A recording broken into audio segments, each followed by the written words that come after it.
I know that. So three lessons that I learned through my tenure, and these are some other lessons expensive. Some of the lessons I learned through a lot of founders that I've interacted with.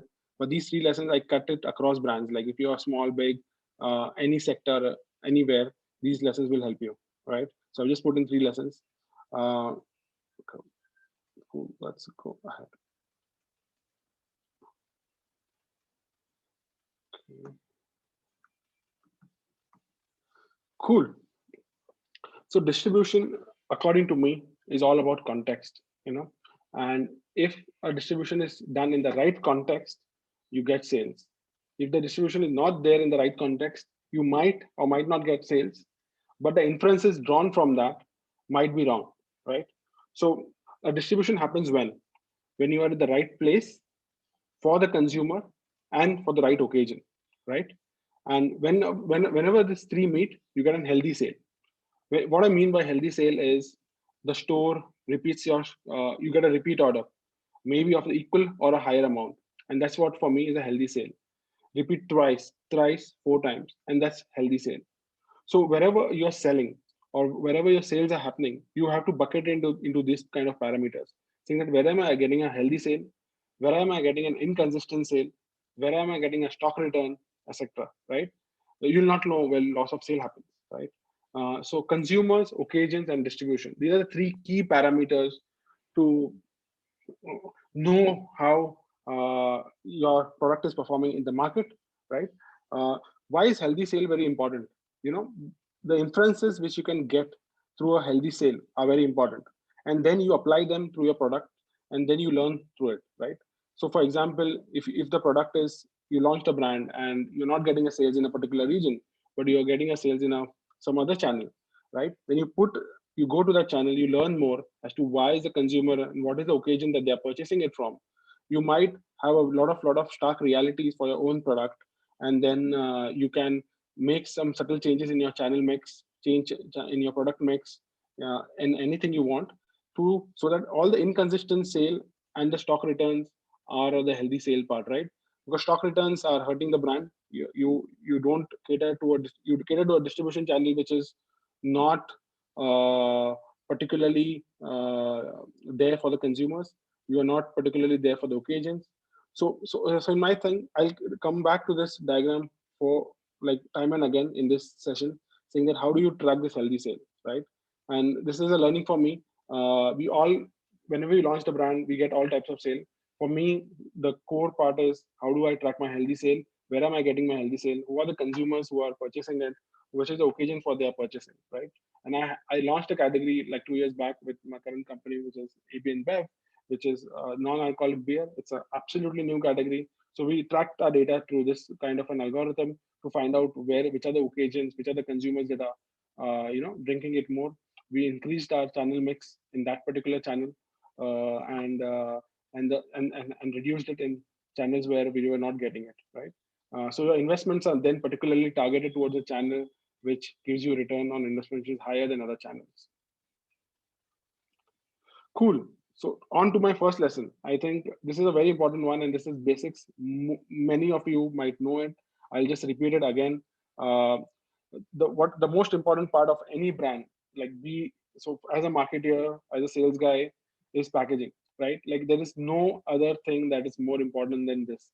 This is because this is what your consumer sees. Your consumers don't see, might not have heard your story, might not have seen your communication on television, but they see your packaging on the shelf. So if a packaging on the shelf is doing this job right, you will get at least the first trials done, and then it's onto the product, right? Packaging is something like I've told this many times. It's like going to a party. You are a great guy, but you're not dressed well enough, right? You'll not be speaking to people that night, right? You want to be people to speaking to speaking to people at the party, right? So then you have to dress well enough, right? So you might have a great product, but if it's not packaged well, you have lost the opportunity to talk to a consumer, right? So time and again, time and again, time and again, spend more time on your packaging, because that's what is the most, what I call an LCD, which is least common denominator for any brand.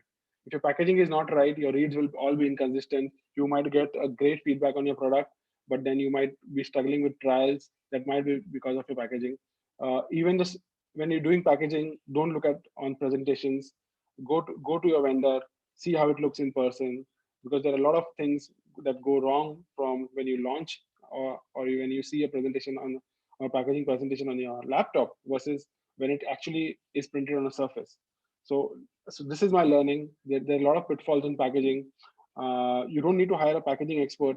Just go to the market and learn. I think there are extraordinary packaging across channels right now. India is evolving so fast. It's great to see, and you can learn a lot through packaging. Cool. So we move on to distribution basics, and these are distribution basics which are followed by all the companies from HUL to a startup, and that's how we measure distribution. Uh, uh, so firstly, why is it that distribution is considered a black hole generally? Nobody speaks about a lot of distribution numbers in a headquartered or in a glamorous way, if I can say. And that's because of three things. Because it's firstly outside in as a vertical. Okay, a lot of things that go are learned from the outside world. So somebody should be there from the outside world in the office to tell you how it works. Generally, a lot of companies I've seen is inside out. So they make something and they think that the world will change because of that. That generally doesn't happen because distribution has thousands of brands which are doing the same thing right away. So if you don't do it right outside in, you are going to miss that chance. Secondly, it's a science. So as soon as it's a science, it gets boring, right? You see numbers, you see day in, day out. You don't see percentages moving really, really drastically. There are decimal points that move on and off, right? So so it's a science, and we should accept distribution as a science, right? Because there's no art of doing distribution differently, right? So it's a science and it can get boring. So that's why it's considered a black hole. A lot of people don't immerse themselves well enough. And second, you never know what when you get it right, right? Like you do not have a parameter, you don't have a technique of knowing when distribution gets right.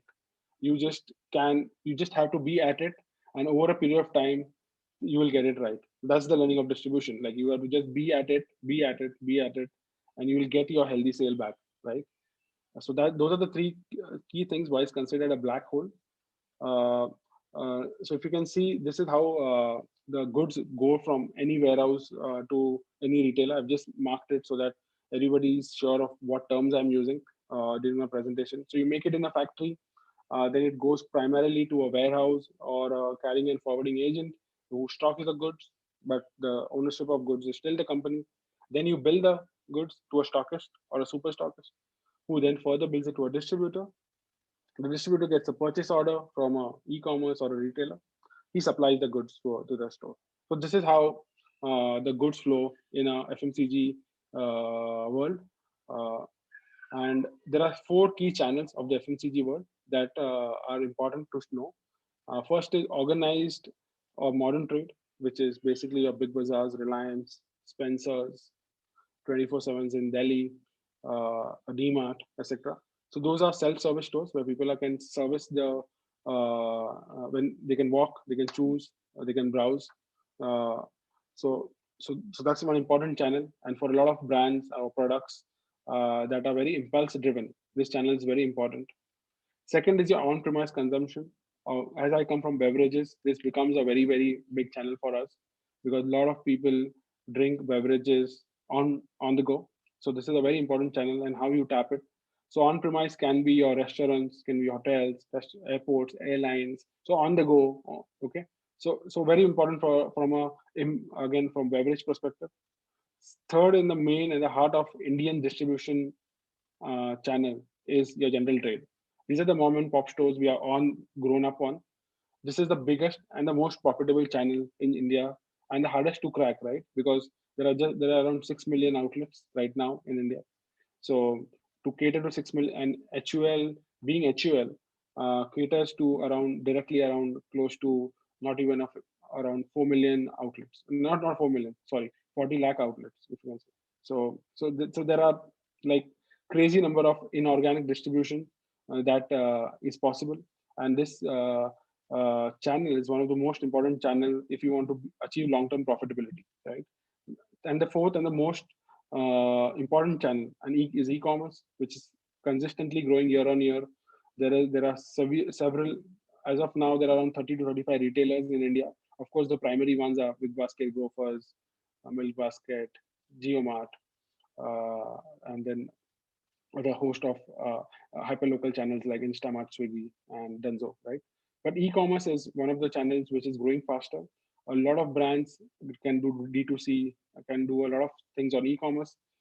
This channel is very important from a reach point of view. So if you are new and if you do not have sufficient funds, then you can tap into e-commerce, and which is uh, like e-commerce is a channel which puts you on the same pedestal as any other brand, right? In general trade, modern trade, what happens is the weight of the brand or the company generally shows off in the channel, right? They'll stock more SKUs, they'll stock more visibility in all these channels. On e-commerce, you're on the same pedestal. So for me, e-commerce is a very big priority, at least in my agenda, on how do we be better at e-commerce, because more and more product people are jumping directly from shopping on general trade to e-commerce. There are some channel truths I've put. I just run over. It's not that, but these are the channel truths that trigger or keep you away from this channel. So traditional or general trade, basically, you need manpower to cover outlets. So it can be a overhead intensive kind of a channel. So if you're a new brand, or if you're not sure, then surely pilot this channel with only one or two overheads and see how your brand performs in general trade. Again, if you are a beverage brand, as we are, cold availability becomes a very important criteria. And if you go to any outlet in general trade, there'll be only two chillers nowadays. One is Pepsi, one is Coke, right? And everything is stuffed in there, and you'll be just another brand.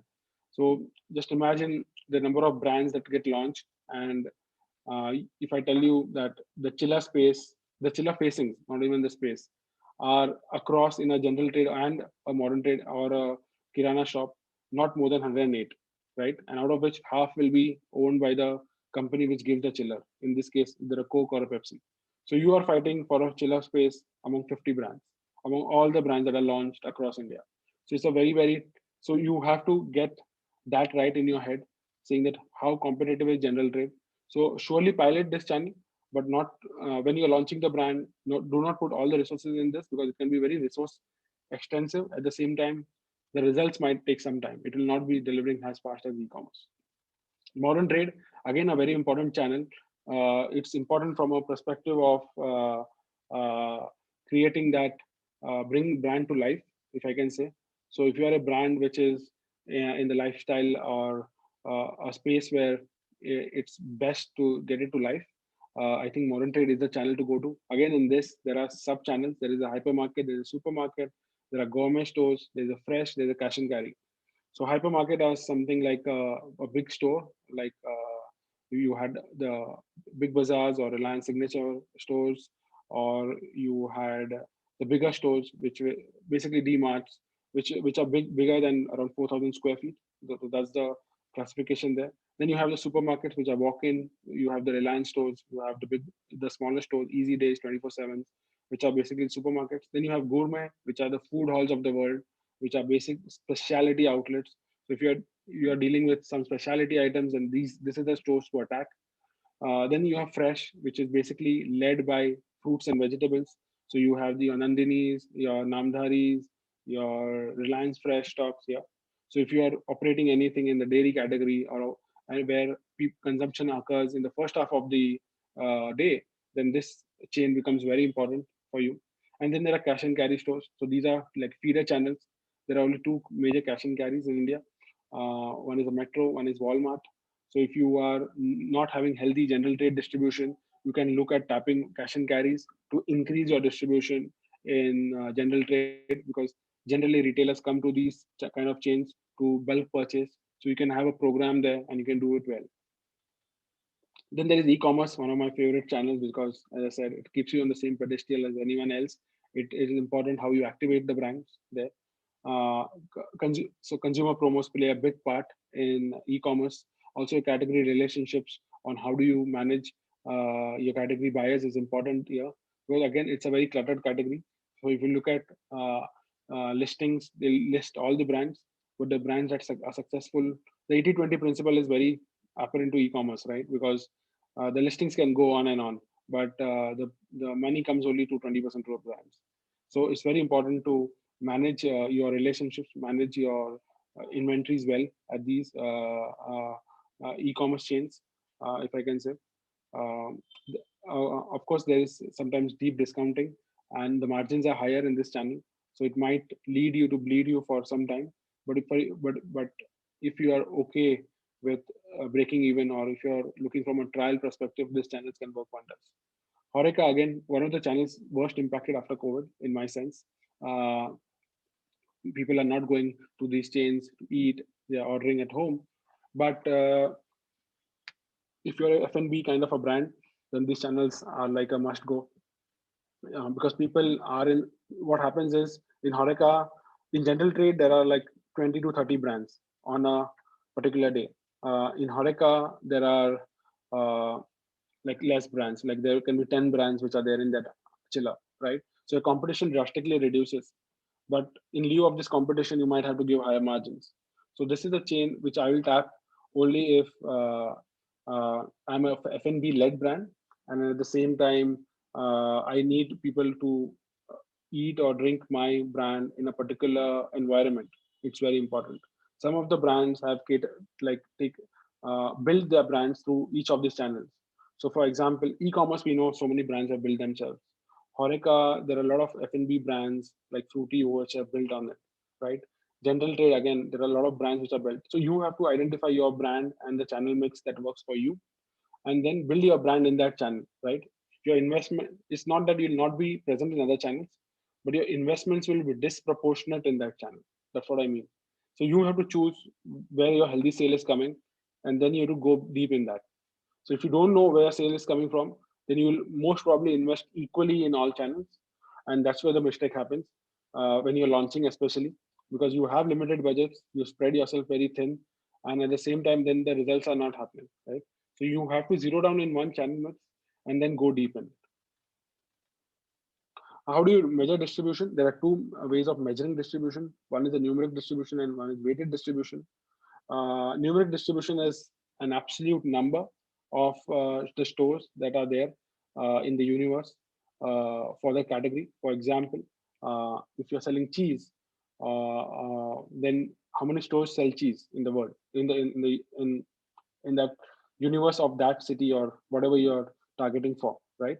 And how many stores are stocking your brand, and that's pure numeric distribution. So if you are present in 3 stores and the universe is 10, then your numeric distribution 30%. The uh, chance to go from 30 to 100 is around 70%. So that's the gap to close, right? So numeric distribution is always seen as a gap to close for me, and 70% is right now what I said as an example. Second is your weighted distribution. This is a very important parameter. More than numeric, weighted distribution is important, uh, primarily because all stores don't sell your stocks in a similar way, or in not in a similar amount, right? Like some stores might sell more, but it's still distributed, and some stores might sell less and it's even distributed. So how do you measure where to be present, come what may? So that's the parameter called weighted distribution. If you can see my screen, there's an example which I've shown. There is shop A, there is shop B, Q, R, S. There are 4 shops and there are 3 brands, A, B, Z, right? A is present in 3 outlets, B is present in 2 outlets, and Z is present in 2 outlets. So on paper, on numeric distribution, A might be doing well, right? But what happens if I tell you that category sales happen through this shop called S, which is 50% of the category?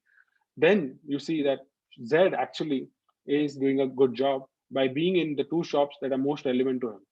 So the numeric distribution of Z would be around 70%, and the numeric distribution of A would be around 50%. Even though they are present in more number of stores, their sales will be much lower than Z. So Z might have cracked one channel, might be investing in one channel, and they know that it sells well there, and they put all their resources there. Whereas others have spread it thin, what I give an example of, and hence their sale is lower. Okay, cool. So now, so moving from numeric distribution to something I call the billing and the effective coverage of outlets, right? Uh, so this company, this especially happens in the bigger company. you have these humongous figures thrown at you by a lot of people that we cover 1 lakh outlets, 2 lakh outlets, 10 lakh outlets. Okay. But how does it matter if you are launching a brand, right? It doesn't matter because uh, Coke, if I can tell you, found it very tough to launch new brands in their company because people were so used to sell Coke and Sprite and Fanta and Thumbs Up that they never ever focused on any other brand, right? And they had to make a separate vertical called alternate channels so that people can focus on the new brands they launch. So in a bigger company, you'll be and when you speak to companies, they'll throw a lot of numbers. There are 4 ways how you come to the core number of what the outlet can or what the company can do for your brand. One is category outlets. Doesn't matter on what the universe is. What is the category truth for you? Like how many outlets do you are you in, right? Second is out of the category outlets, how much does the company serve? So company would be serving any proportion less or equal to the category outlets, right? Then you have your direct coverage. So direct coverage means where your salesperson goes and takes an order and then services it. So there's a gap between, if you look at the example, between a company number of outlets and direct coverage. That's the 3 outlets. And this is called indirect coverage. So they might be buying from a cash and carry or a wholesale, etc. So it doesn't matter of how the company outlets are mattered, but direct coverage is very important, right? So those are the 7 outlets where there's a direct coverage for the company. And then effective coverage is something that people are billing it at least twice or thrice in a month, or that's a parameter that changes from a company to company, or maybe like uh, every month billing for like 3 months. So that's effective coverage. So in the end, your universe is 20 outlets, but your effective coverage is only 3. And this is the funnel which gets steeper and steeper by the day. So you should always ask, what is my effective coverage, right? Because that's where your sales guy is going in and out, right? And most probably if you're launching a brand in a bigger company, then effective coverage is a maximum distribution that you can target, right? You might get a Nielsen number that Coke is available in 3 million outlets, but when you launch you will find it very tough to even reach 500 outlets. And that's because of this fundamental problem, that your denominator is so high that the sales guy is not even motivated to start. So always get the effective coverage numbers right. I mean, where is the repeat billing coming? How many outlets are there? And I think so you will be successful. In smaller companies, this is not a big problem because there is like we there's no problem of focus. There's always problem of reach. So more and more number of outlets are targeted. It's easier to cover, right? Cool. Okay. I think this question is always there in our heads, right? When we talk to a retailer and when we talk to a e-commerce player, and they ask humongous margins, right? And that's their job, right? Like they're not like they're there. If my team comes and says that some X person is asking me why margin, and that's humongous, so I say he's doing his job well, right? Like that's his job to do ask more margins. But then what are the good margins for a particular channel if you're starting up, right? And that's very important. So in this scenario, I think you should be doing your homework pretty well before you meet any buyer, right? So if you are, for example, I said cheese, so you should know what Amul offers, what Britannia offers, everyone that offers, right? And it's very easy to know what margins they offer.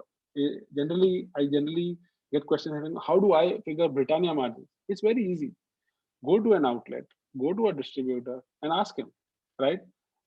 You will figure out it very easily. It's not that tough. It will not be up for secondary research on well laptops. But if you go to a neighborhood kirana shop or you go to a neighborhood distributor and tell him that, can you tell me what margins does Britannia offer you? He will tell you inside out of every margin. Now that you have known the market leader margins, it's easier to negotiate, right? It's easier to make your plan on top of it. But if you don't know what are the margins of a market leader are, then it becomes very tough because you don't have a starting point. So always, I presume that if you even give 1 or 2% more than the market leader, it all depends on your negotiation skills, and you can close the deal, right? Because in the end, they the the key KPI for any e-commerce or a modern trade player is category margins. So category margins, if you are giving higher than that, of course they'll ask much higher. But then if you have your current margins or current homework done in place, you can speak always to the buyer and get it. Then there are two things how you calculate margins, and it's very important, especially in a distributor-led market. One is a markdown margin and one is a markup margin. Markdown margins are calculated from MRPs, and markup margins are calculated on landing price, right? And it's very important that you know what these are, because margins are percentages, right? And percentages can be played with. Uh, so and there's a humongous difference between a markdown and markup margin. So I've given you an example. So MRP 100 product. So markdown margin is 20. Okay. So it's 20 rupees, right? So 20% of 100. That's called markdown. You calculated markdown from the MRP. Hence it's called markdown. So it's 20 rupees. Now, if you put the same margin value in markup, which is basically his landing price. So for example, if you're giving him a 20% markdown, his landing price is 80 rupees. So he's earning 20 rupees on the base landing price of 80 bucks. So it becomes a markup margin of 25%, right? So a markup margin of 25% is looks much more lucrative to a buyer or anyone than a markdown margin. Of course, they also know this science, and they will come back to you, and hence you. And but they should also know that you also know this, right? Otherwise, how do you negotiate? So you should say that how are you calculating it? It doesn't matter on what the consumer purchases it for. It matters on what margins are you making on your investment. So the chain or the retailer invests 80 rupees, he's getting 20 rupees on his 80 rupees. It doesn't matter if he sells the customer at 100 rupees, right? Because his capital is 80 rupees. So 80 on 20 is 25%. So in this similar way, if you calculate a 30 rupee margin, so it's 30%. But you calculate the markup margin, it becomes 43%, a staggering number. So if he invests 70 rupees for a 30% margin, you get a return of 100 rupees, which is 43% higher on a base of 70, which is a staggering return for the retailer. So margins are something that are played with generally with new brands, and you should be really, really sharp in negotiating your margins. And margins are something that are permanent. So please don't hustle in closing out margins. The buyer knows you're panicking, you want to launch your brand, etc. So he knows it, right? He's seen a lot of brands. So you need to be patient. You need to be focused on what margins you are going to go after, and then close the deal out. Because margins are something that are sacrosanct. Even after 10 years, your margins will be the same, right? Generally, there is no increase in margins. There are no decrease. There will never be a decrease in margins because the retailer won't allow it. So unless you become like really big, and that never happens generally, even with bigger customers. I remember during GST times, even Coke and Pepsi had margin revisions, and they increased the margins there because of GST. So margins are always increasing. So and margin saved is margin earned. Always remember that. You will be struggling on your bottom line. Trust me, I have struggled it on years doing your P&Ls on how do I show an EBITDA of 2% better, right? And you'll be doing your P&Ls through and through, and the EBITDA will never come, right? But if you would have saved that 1 or 2% on your margins, that P&L would have looked much more healthier, right? So always focus on your margins and your packaging. So lesson number 1 was packaging. Lesson number 3 is margins. Lesson number 2 is margins. All right. So now we come to distribution challenges for a new brand in a company. And here what I've done is I've shown two scenarios. One is a bigger company, one is a smaller company, right? So what's problem in the bigger company? The problem is completely focus, right? Because you have so many brands. So how do you focus on the right ones, right? And how do you, when you're launching the brand, how do you get focus of your sales force to drive brand distribution, right? Second is, if you're a new company, you will have all the focus, but you might not have the reach, right? And that's very important because you have to maximize your reach in a limited amount of resources. So we'll first go on to focus thing. How do you improve focus, and what are the things that you should do to improve focus in a bigger company? Of course, some of the learnings can go to a smaller company as well, but primarily, if you can apply it in a bigger company, it helps you in scaling up your brand much faster and getting sales much faster in a bigger company. So the 3-4 parameters that I know in a bigger company are that you track when you launch a brand. is, as I said, effective coverage covered, right? The effective coverage covered should be your distribution that you plan, not what Nielsen offers you. So Nielsen might show you cover 3 lakh outlets, 4 lakh outlets, doesn't matter.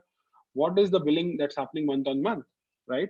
That's the effective coverage that you can actually have. And if you can give your targets in line with effective coverage, then the sales guy on ground at least has a vision that he can achieve it, right? If he on the first day says that, okay, my target is XYZ, he will not even attempt it. So my assumption is give them realistic targets, and realistic targets are based on effective coverage. Second is weighted distribution, right? For example, what happens in a bigger company is uh, the Coke with like if you're a bigger company, you will have brands that have penetrated well, and the numeric distribution and the weighted distribution might be very close, right? But if you are a new brand, the weighted distribution is all the game, right? And you need to get your weighted distribution right. You need to go to stores which sell your brand and make it a success there, right?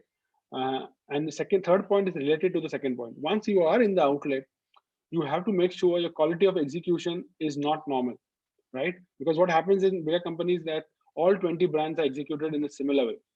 The quality of execution for a new brand should be much better than the other brands that are launched previously, right? Like or are like uh, bigger brands. So quality of execution in weighted distribution universe and getting weighted distribution right. These are the two most important parameters in a bigger company. Celebrating early wins. This is very important from a morale perspective. I think what happens in a bigger company is the sales might be so small for a new brand that you don't celebrate it, right? Because it doesn't actually make an impact to its target, right? But you need to celebrate early wins in an company. That helps people get focused. That helps people get attention. And whenever they do something right, you also spread the right message across in the company, saying that this is the guy who's doing it right, or this is the girl who's doing it right, and kudos to them. So these are the bigger company problems. Coming to smaller companies, I think the focus from focus we come to reach, because there's always focus in a smaller company because there's only one or two brands, but generally the reach is limited. So always have a lighthouse brand to follow. So I always had a lighthouse brand. Whenever you have to aim distribution expansion, you have to zero in on one brand, say that wherever that brand is available, I have to be there. What happens then is your sales force gets very clarity of thought in their day-to-day working. They know how to execute it on ground. Otherwise, I see a lot of pyramid structures coming through the sales force, A, B, C. Actually, it's too cumbersome for them to digest that, and because it's a science, right? Like you have to give, saying that okay, you can sell it in an outlet where sales of beverage exceed 10,000 rupees. So there can be only, they are two mutually exclusive things that can happen, right? Either sales can be greater than 10,000 or sales can be higher than 10,000. But if you give ABC, it must have 10 shelves, it must have two chillers, this, that. It's confusing. Don't have that. Have a lighthouse brand to follow. Much simpler to execute. Occasion based distribution. Again, if you refer my first circle, always know if you're a smaller brand, what are the occasions that you are selling most in. Do occasion based distribution. Your ROIs will improve. Your sales force will automatically learn where to distribute or not, right? And this is a very important thing I learned in my current category that I operate in. A lot of occasions were new for us, and they were departure from a legacy beer business, and we had to do a lot of occasion based distribution. Uh, and occasion based distribution worked for us. I think we more and more focused on occasion, saying that what is the occasion at that outlet that the consumer is coming for, and we find similar outlets in the universe and we distribute it there. Uh, Thirdly, and the most important part, volumes per outlet or rate of sale. Very important. I think you need to know what rate of sales or volumes per outlet are there, because you will have resources which are constrained. So if your BPOs are lower, might mean you are not getting into the right outlet. You might go to another outlet at the same cost of manpower and do well. So also rate of sales also gives you a flavor of momentum in the brand. So if you are a young brand, it's always good to pivot. All of us have pivoted. So, and how to pivot. So if your rate of sales are dipping, you know something is wrong. You can course correct, pivot to greener pastures. So very, very important three parameters on what to do and the rate of sales. Cool. So this is a session for this is like a snippet on for marketers that I made, which is basically how to avoid your pitfalls. So quickly I'll go to it. Okay. So this is one of the books I was reading, I think, on the psychology of money, and he says that planning is important, and the most important part of every plan is to plan on the plan not working according to plan. So your plans are never going to work, right? Trust me, any plan is not going to work. And I was in a session with a professor from a university of Pennsylvania this week, and he said that organizations are designed to fail. For a brand to succeed, there are 55 nodes that have to, like 55 pairs of nodes that have to success and talk to each other so that the brand succeeds. Okay. In a smaller company, maybe there are 20, 25 nodes. And these are supply chain, these are manufacturing, sales, marketing, HR, finance, everyone, right? And assume 20 nodes, and you assume that one node gives you a success rate of 90%. Still, your success rate for the entire project is 0.9 raised to 20, right? Which might be somewhere around 30 to 40%. So, so organizations are designed in a way that most probably your plan will fail. So you have to have a backup plan. So then when you start a plan, remember no one has a mirage touch. We all believe that we always have this touch, that will change things. No one has it. It's hard work. It's the same thing, the same things do again and again, consistent approach. You find efficiencies, you learn, you find efficiencies again, you know where to go, etc. So no one has a mirage touch. It's okay. And the second is it's okay to fail, right? Even if 50% of your plans fail, I think you're still in a good place, because generally what I see is even if my first plan fails or second plan fails, people get demotivated and they don't plan a contingency. At the same time, they don't have a backup plan, right? So 50% of your plans, even if they succeed, you're in a great space, right? So always plan that way, because it's very easy to showcase a plan successful on a presentation, right? That's what we are all trained for. But what happens in outside world when outside parameters are on that plan? What happens is your plan fails, and but that's fine. That's perfectly fine, because even if 50% of your plan succeeds, I think you are in a good spot. This is one of my favorite quotes. Always, always, always plan for survival, not success. Right? I think what happens in smaller or bigger companies is your plan is for success. So you put in a lot of resources, you put in a lot of effort, etc., and you have the success picture in your mind that things will change, right? But if you're a new brand, and especially this is my learning and how I operate is I operate for survival. Survival is success for a new brand. So if you survive the first 3 years, you're successful. And your planning for survival might be completely different from planning for success, right? How you talk to people, how you produce stocks, how you talk to retailers, how you do your sales planning, how you do your market planning, how you invest in your campaigns for survival might be completely different from what you when you plan for success. So my problem with when planning for success is a lot of resources go in very early in the day, and then what happens is if the success doesn't come, you do not have enough resources for survival, let alone be another plan for success, right? So always plan for survival. Always think that survival is success in a startup. If you survive, you're successful, and if you plan it that way, it will be great. Uh, One more point. I think what happens is whenever you launch a new product, and especially in a bigger company, this point comes to me is the products are developed in a way that are very, very in silo with the sales teams. The sales teams are not part of it, and the sales teams are just given this product and okay, then you go and sell it. and the assumption is that the product is so fantastic that the product will outsell everything else. What happens here is the sales teams are, you don't get a buy-in from the sales team, and that essentially happens because of a word called reactance, right? You react for anything that you are told to do it in a certain way, you'll react negatively. So you need to take sales team into confidence. Maybe make a part of one guy from sales team part of your innovation team. Maybe take feedback so that you have the buy-in from the C from the teams that are working on ground, right? So reactance is very important as a measure for, especially when you're launching a product in a bigger company, also in a smaller company after some time, but mostly in the bigger company. I also see a lot of innovations called innovations. A pack change is an innovation. Product change is an innovation. Everything is an innovation, but you need to classify it somewhere, right? Like, because the efforts needed for maybe a new category are completely different from effort which is needed for a pack change or a smaller pack or a bigger pack, like an SKU mix change, right? So you should classify the innovation, and based on the innovation, the effort should be gauged.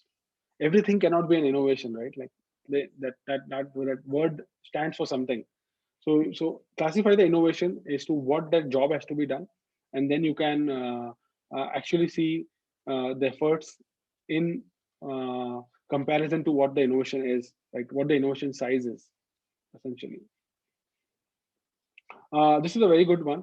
I think foster an entrepreneurial mindset in the team. I think uh, A is greater than R and A is less than R. So this is two equations which are basically to find entrepreneurs in your team versus managers, right? A manager is somewhere, as soon as you reduce your resources to a manager, his ambitions reduce, right? And that's a manager.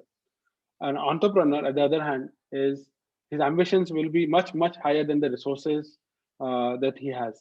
So you need to classify your team and who's manager and who is entrepreneur. Give more challenging things to the entrepreneur and more managerial things to the manager, right? And that's why I've written A is greater than R is an entrepreneur, and A is less than or equal to R is a manager. So focus on your teams, build more entrepreneurial spirit, guys. I think that, and especially the sales team, an entrepreneurial spirit is very important in taking the brand ahead. So build your teams in a similar way.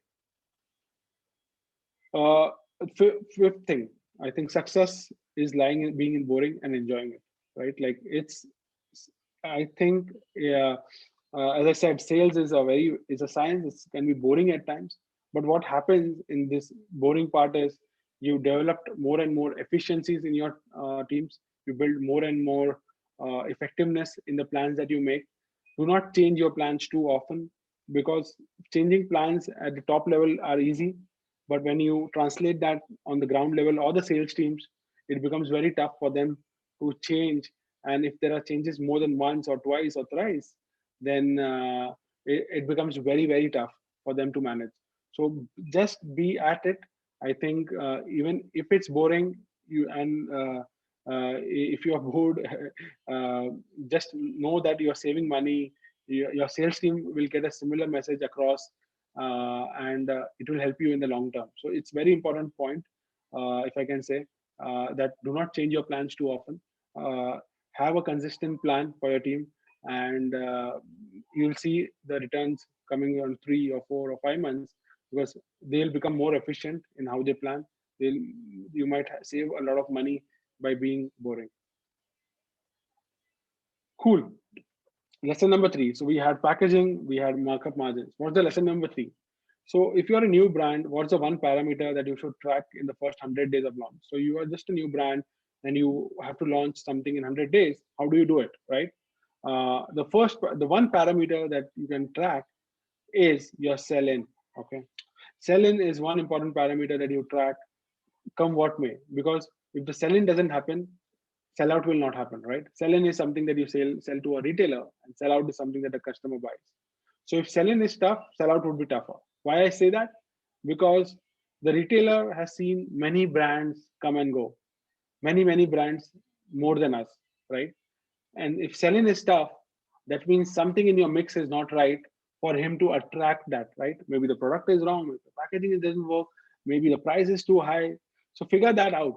So if your sales teams are coming and say that, oh, I find it very tough to sell in, go to the market with them and figure it out why the selling is tough.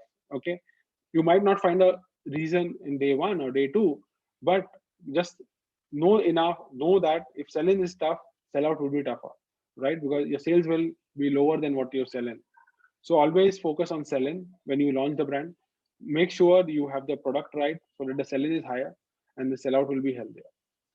So we learned three things: packaging, margins, and selling parameters. Cool.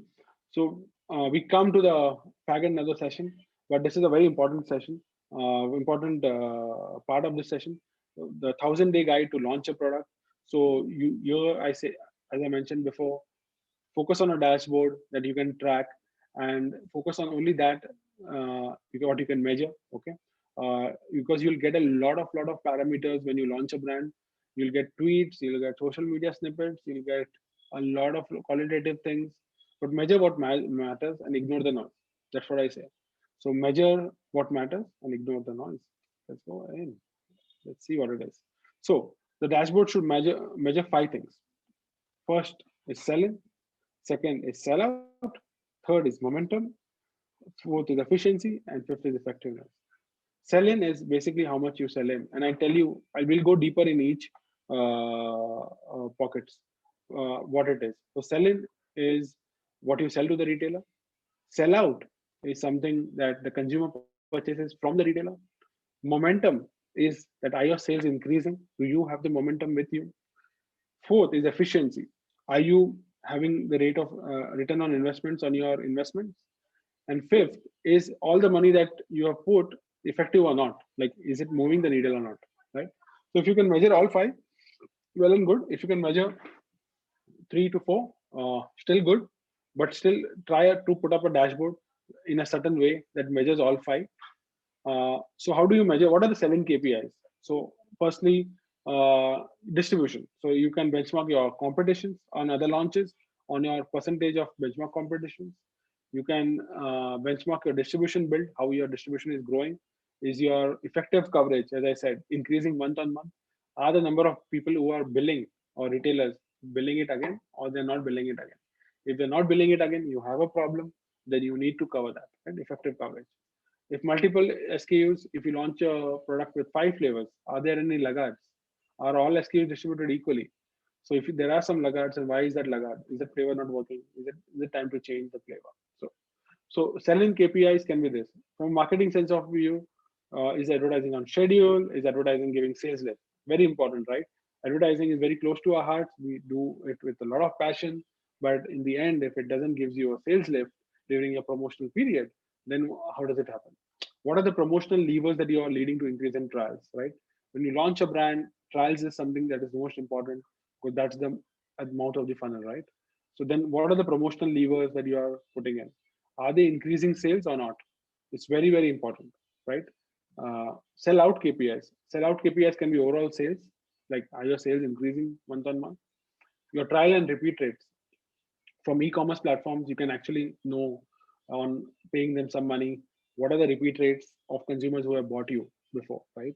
So you can easily gauge if the repeat rates are not happening, there's something wrong with the product or something wrong in the mix, and figure it out and correct it. Third is momentum. Is the momentum across key category thresholds? So, for example, you always will know, you always get this qualitative advice from a lot of people across your company that the brand is doing well when you launch a brand, right? And so slowly, this feedback will reduce, right? And this happens in all companies. I've seen it.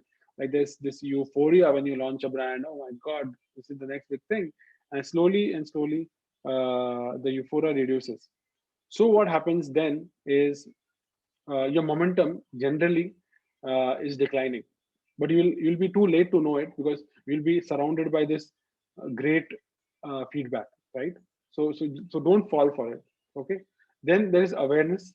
Awareness is basically, is your advertising translating to awareness of your category or not? Like, is there effectiveness and efficiency in your awareness? Are you using the right mediums to correct do awareness building? That's a very important parameter. So having a sell-in KPIs, have your sell-out KPIs on a dashboard. You might not have everything, but at least you know what is the sell in and what is the sell out. Momentum. How do you track momentum? What are the trial rates? Are they going up? Is the rate of sale going up? Is the social sentiment positive on your brand? Are your repeat rates increasing? So for example, if 5 people repeated out of 100 last month, if 6 people repeated this month out of 100, it's a good sign, right? Because repeats are something that are core part of your funnel, right? You can have great awareness, great trials, but if your repeats don't happen, what happens is over a period of time is your trials will saturate, right? Like your target consumer base for a brand will be only X, right? That consumer base will get exhausted, and your repeat rates will not, if they're not good, you'll exhaust that trial funnel, and then your sales will just fall vertically because you've emptied out all the retail trialists that you had, right? So repeat rate is important. If you're a bigger company, of course, cannibalization, you should look at if it's not cannibalizing into a more profitable SKU. If it is, then it's a problem. So always have a look out for that. Then efficiency metrics. I think some metrics are very important, which are profitability metrics, saying that if you're giving margins on e-commerce, modern trade, etc., is it still profitable? What does it take to make it profitable? Have a path to profitability, even though you're not having profitable mix now, right? And that's very important.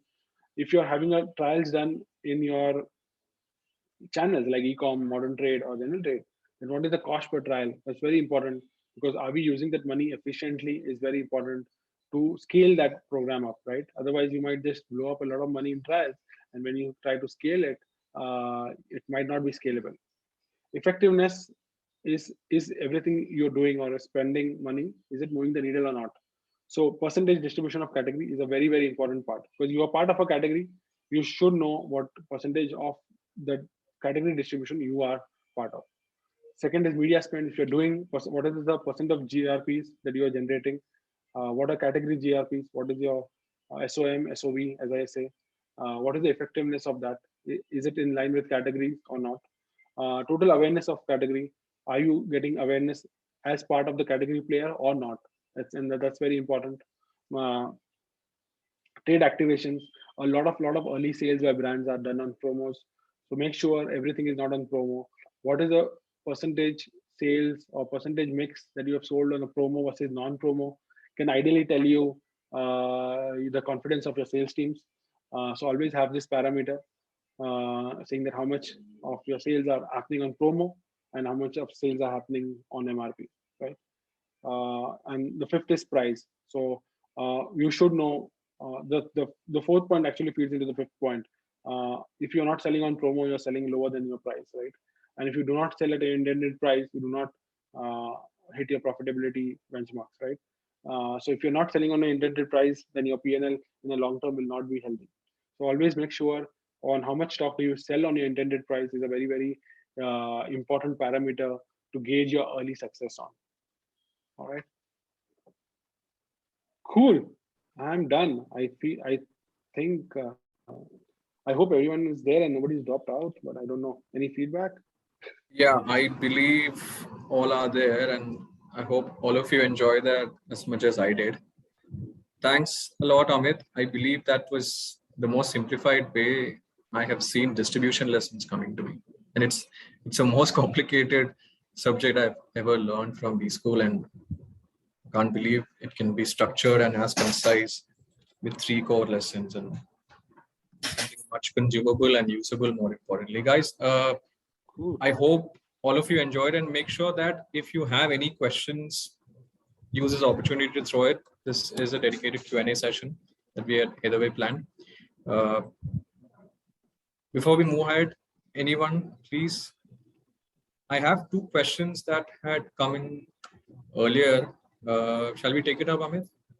These were while you were going through the slides. Sure. So Ashutosh had asked, which is the most viable way for a startup to reach out to a larger consumer base? Is it your distribution channels, or probably using the classic e-commerce marketplace model where the entire value chain itself holds up, a big distribution channel by itself? So what would be your answer be for a startup particularly? It's For a very startup, yeah. So for a startup, particularly, so I assume it's in FMCG product, uh, and I think if I was there in a startup, I would have done three things. One is e-commerce for sure, and e-commerce I will target the chain that is most relevant in that particular city. So you don't have to be pan India available. So you can be, for example, if you're in Delhi, you can go to a grofers or a milk basket or a big basket, go to the regional buyer, talk to them, get your product listed for a nominal price, and see what and talk to the category buyer and talk and speak to him one to one. Don't have a pan India plan. Don't invest too much. See where it's working first, and then you can make it. Like so that's one. So e-commerce I will surely do. And then if the D2C brand metrics are profitable, I'll surely have a website to do a D2C and that's e-commerce for me. General trade, what I will do is I'll see where the category sells. Is the category saliency there in general trade? If the category saliency is there in general trade, then which are the sub channels that are more salient? So, for example, if you're selling uh, goods, what do I say? Uh, take energy drink as an example, right? And you launch an energy drink, and you will see that energy drink sells mostly in pan parlor outlets, right? Everybody is asking you a lot of money, but the sales are coming through a pan parlors because people are walking in the night and they're traveling. They want to drink energy drink in the night at the pan parlor. They have a cigarette and they drink an energy drink. Have a sales guy cover all the pan parlors, uh, around 30, 40, 50 pan parlors. Have your product placed there and see how the product performs there, right? So don't leave out any channel just like that. So think that I can't do it, right? If you are starting up, you need to know where. So firstly, figure out one thing that will work very well. So e-commerce, figure out one channel. General trade, figure out one channel. Modern trade, I will advise it to be a bit expensive if you're a startup. But still, I think if you have great relationships, modern trade, some chains are not that expensive and you can get your brand listed there.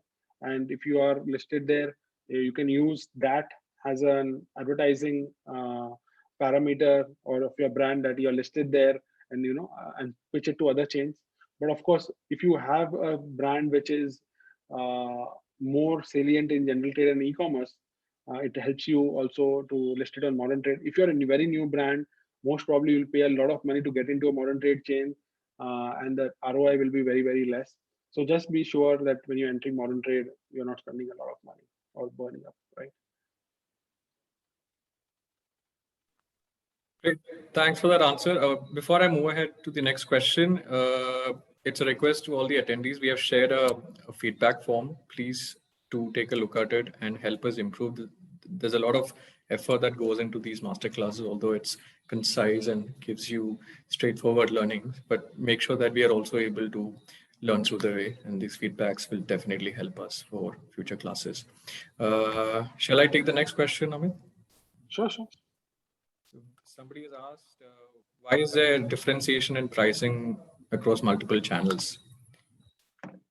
Uh, Differentiation in the final pricing that the consumer has, you see? Like, okay. No, mostly I believe what the brands decide across. Why is there price differentiation in different channels of trade? That's the right question that's come out Yeah, from yeah. Hitesh. So it comes out from a consumer behavior, right? When you go to a mom and pop shop, so it's all about so there are only two things that Jeff Bezos believes that work for a consumer. One is convenience and one is price, right? There are only two things that Amazon works on: convenience and price. So if you look at the how our channels are divided in India, there is, if you put a convenience, which is basically if you over index on convenience, your mom and pop shop, you are okay to pay a higher price, right? But if it's not convenient, so for example, you take a rickshaw or your taxi or a Uber or a Ola to a hypermarket, then it's basically you'll see for price, right? And you want some price competition. So Indian consumers are in tune to buy MRP stuff from mom and pop stores, and that's why it's the most profitable channel.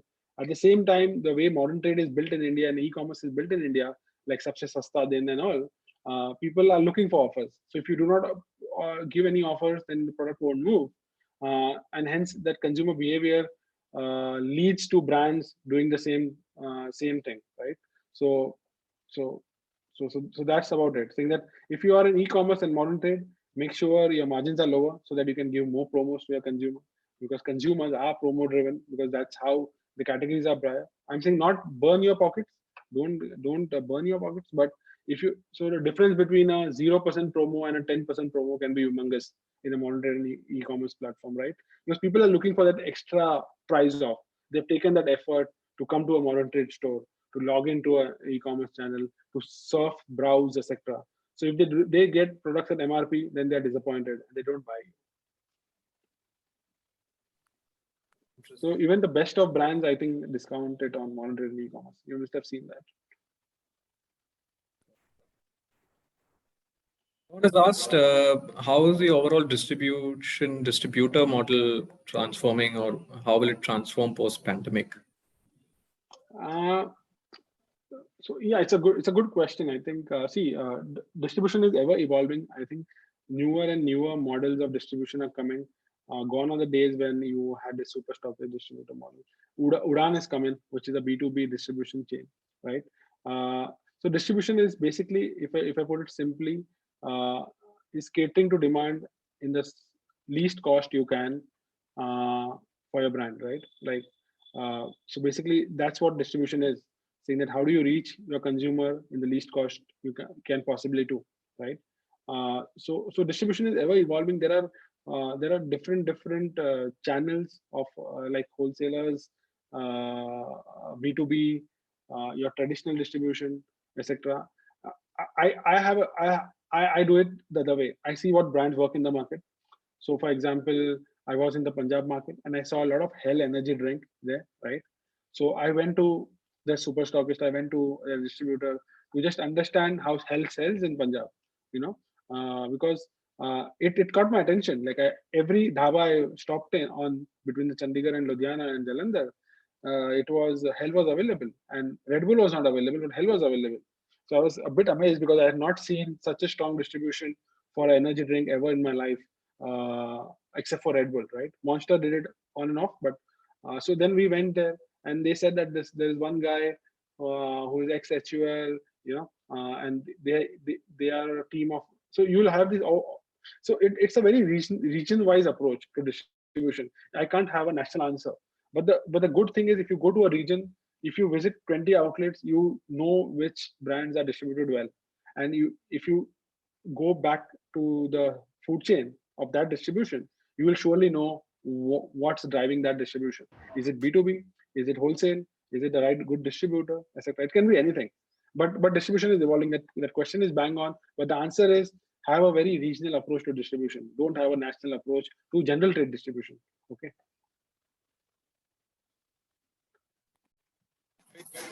Uh, Somebody's asked, Bharat, what do you think for new FMCG brand, whether to look for big wholesalers or directly go for retailers? Wow. It's a question that I also grapple with sometimes, because so how wholesale works is, see what happens in wholesale is, you might, if there's, so wholesale works beautifully for brands which have at least some pull in the market. Like that's how it works. That's how the channel is designed to work. They work on very less margins. They work on very less margins, and they work on rotation of money, right? So if that doesn't happen, then there's a problem. So if it's wholesalers, then I'll say it's less investment upfront, but you'll eat into your margin, because if your product doesn't move, then the wholesaler will ask for a deeper offer. But at the same time, if you are confident in the product, then I'll say go directly, hire a guy, see if the brand moves in some outlets. Have a very region approach. There are some wholesalers in Delhi I know who are very strong. At the same time, there are markets like Bangalore which are very retail oriented. So also depends on the market which you're operating on. So Bombay, Delhi, Hyderabad are very good wholesale markets. If you can crack a wholesale program and get a good price, and you know that if it's distributed well, you would get repeats and you'll get trials.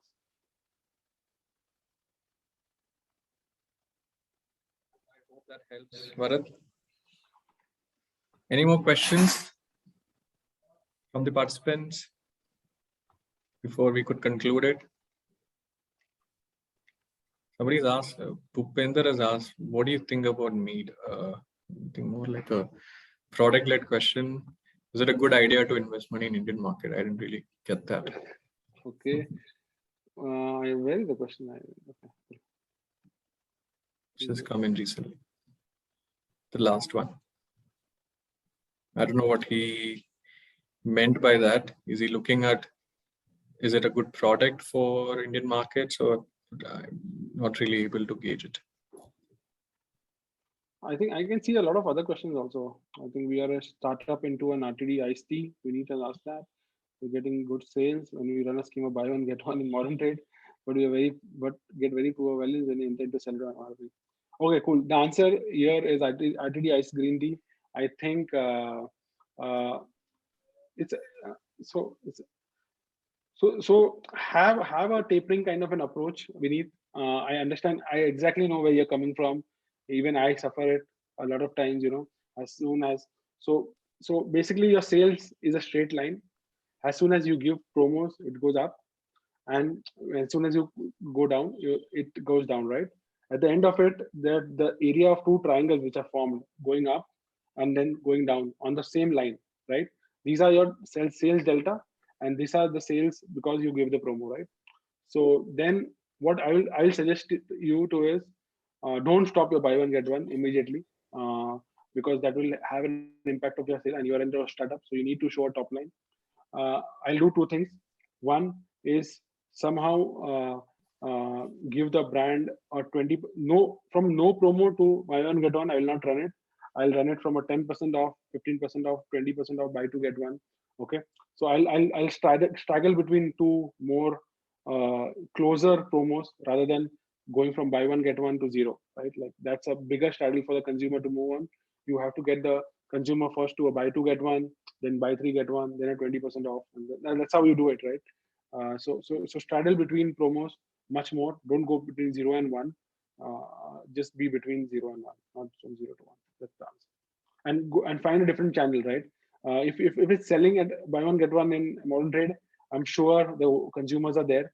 Of course, they want it at a cheaper price, but if you can invest in general trade or in outlets where sales can be higher, like Horeca, etc., I think you can make a thing. Because I think if sales are happening at buy one get one, for sure the demand is there. So that's a good news. One last question. Somebody's asked, can you please elaborate on how repeat stopping lead to trials slowing down or drying off? Okay, can you repeat the question? Can you please elaborate on how repeats stopping lead to trials slowing down or drying off? I'm guessing this came up from one of your slides.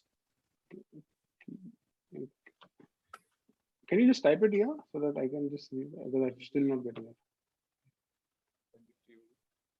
If whoever actually has typed that question wants to come on, also I think I would welcome them just to explain that question.